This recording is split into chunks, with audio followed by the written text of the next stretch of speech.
जय जय श्री राधे श्याम, जय जय श्री राधे श्याम। द्वारिका लौटे बलराम। ब्रजनाभ, हे ब्रजनाभ, 2 मास वृंदावन रहने के बाद बलभद्र अब लौटना चाह रहे हैं। महर्षि शांडिल्य ने ब्रजनाभ को कहा, मुझे द्वारिका जाने की कोई शीघ्रता नहीं है, मैं तो यहीं रहना चाहता हूँ। श्री धाम वृंदावन चिन्मय है, ये तीर्थ नहीं, ये तो दिव्य मंडप है, ब्रह्मा और अलादिनी के रास का। पर हे पूज्य नंद बाबा, मैं द्वारका शीघ्र इसलिए जाना चाहता हूँ कि मैं कन्हाई को यहाँ भेज सकूँ। और मुझे अब ऐसा लगता है कि जितनी कन्हाई यहाँ जल्दी आ सके उतना अच्छा है, क्योंकि दुख कष्ट समाप्ति हो जाएंगे वृंदावन के। इसलिए मुझे आज्ञा दें आप। हे पूज्य मेरे नंद बाबा, द्वारिका में अब मैं रहूँगा और कृष्ण यहाँ आएगा, वह यहाँ रहेगा। बलराम आवेश में बोल रहे थे। नहीं दाऊ, ऐसे आवेश में मत आओ।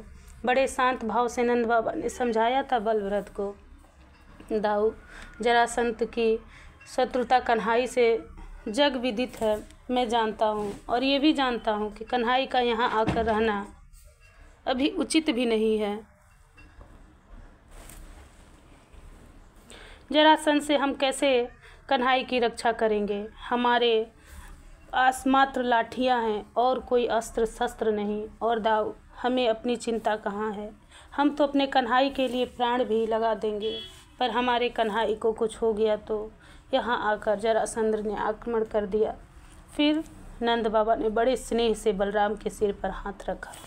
दाऊ सुन, हम अपने बालक को चाहते हैं, बहुत स्नेह करते हैं, और हम भी नहीं इस वृंदावन का बाल, युवा, बूढ़ा, स्त्री। अरे दाऊ, तुम तो जानते ही हो, इस वृंदावन के वृक्ष, लता, पशु, पक्षी सब प्रेम करते हैं कन्हाई को।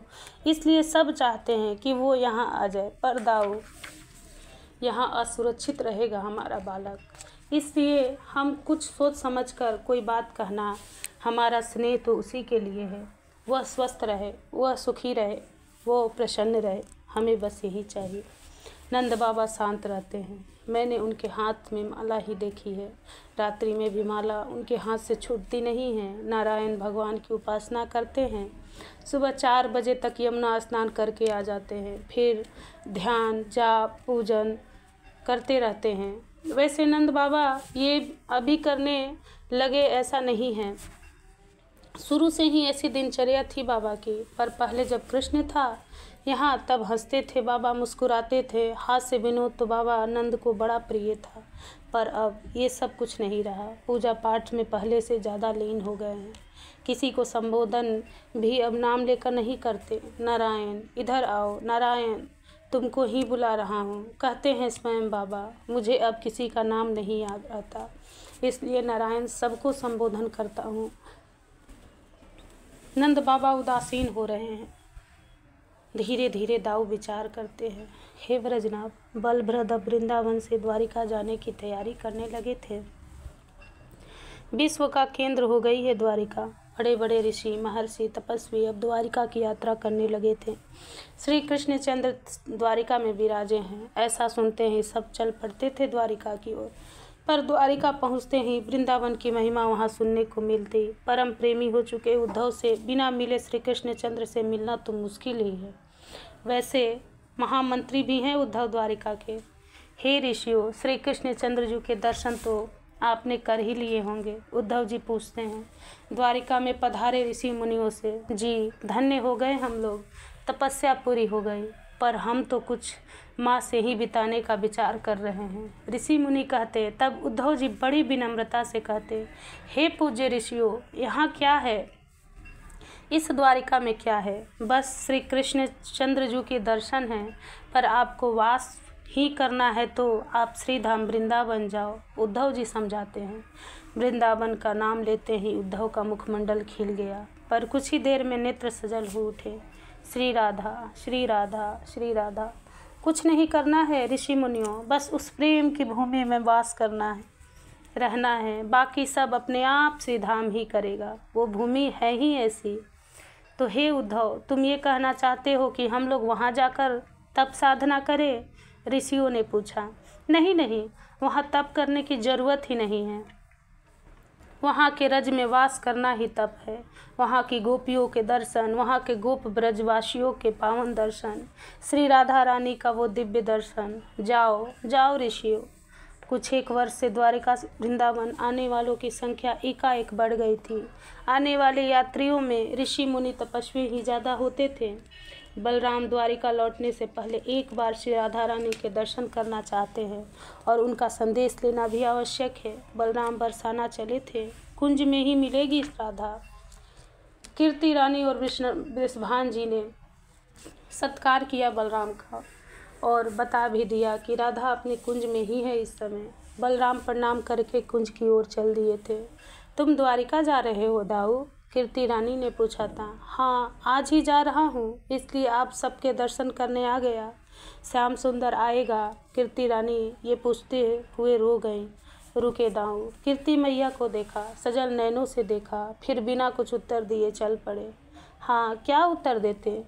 मेरे धन्य भाग्य हैं कि आप जैसे ऋषि मुनि मेरे पास मुझे दर्शन देने आ गए। आज कुंज में ऋषि मुनियों की भीड़ लगी है, सत्कार कर रही हैं स्वयं श्री राधा रानी।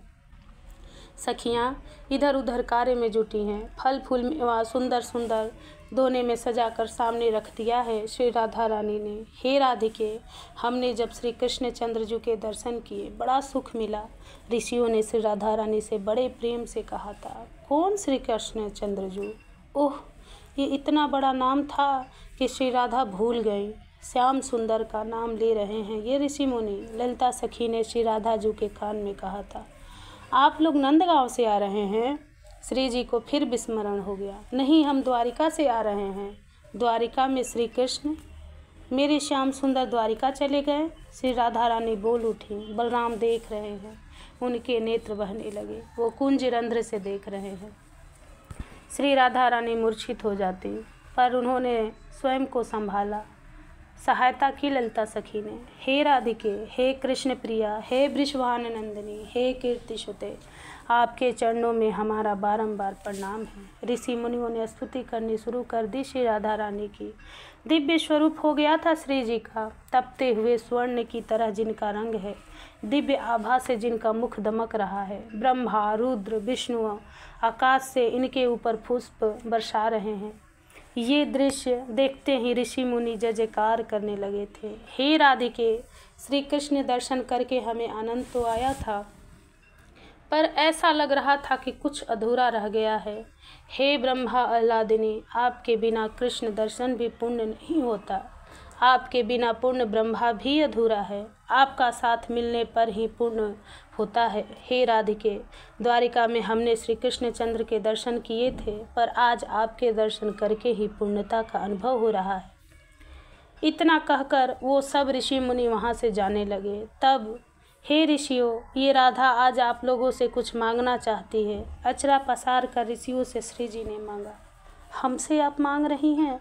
हे श्री राधा, हमें आपसे मांगना चाहिए, क्या नहीं दोगे मुझे दुखियारन को? रो गई श्री राधा रानी। क्या लीला कर रही हैं आप? हम नहीं जानते। जैसे ब्रह्मा अगोचर है, वो मन इंद्रियों का विषय नहीं है, ऐसे ही आप भी उन्हीं की आह्लादिनी शक्ति हैं। फिर कैसे ये जड़ मन आपको समझा सकेगा? आप कहिए, आपको क्या कहना है? ऋषियों ने कहा, बस मुझे यही दे दो कि द्वारिका में मेरे श्याम सुंदर सुखी रहें, वो प्रसन्न रहें। और रो गई श्री राधा रानी। और हे ऋषियों, श्याम सुंदर को मेरी याद कभी ना आए, ये वरदान दे दो। ऋषियों ने मात्र साष्टांग प्रणाम किया श्री जी के चरणों में और चले गए। बलराम कुंज रुंद्र से सब देख रहे थे। जब ऋषि मुनि चले गए तब बलराम बाहर आए और श्री राधा जी के पास में ही बैठ गए थे, पर भाव दशा ऐसी थी श्री राधा रानी की कि बलराम को पहचान ही नहीं पाई। मैं जा रहा हूँ ललिता। बलराम ने ललिता सखी को कहा। उफ, इस ललिता का भी यही प्रश्न। दाऊ भैया आएंगे श्याम सुंदर? आएंगे, अवश्य आएंगे। बलराम ने इतना कहा और जाने के लिए उठे। पर ये क्या कर रहे हो, मत करो ऐसा, बुरा लगेगा हमारे स्वामिनी को। दाऊ भैया, ये मर्यादा नहीं है, ललिता बोलती रही। पर बलराम नहीं माने और श्री राधा के चरण रज अपने उत्तरीय में बांध कर लिया और प्रणाम करके, सबको प्रणाम करके बलराम चल दिए बरसाने से नंदगांव। फिर नंदगांव में मैया यशोदा, नंद बाबा, ग्वाल बाल सबसे मिलते हुए हस्तिनापुर के लिए चल दिए थे। फिर हस्तिनापुर में पांडवों से मिलते हुए 2 दिन बाद द्वारिका के लिए निकल पड़े थे। जय जय श्री राधे श्याम।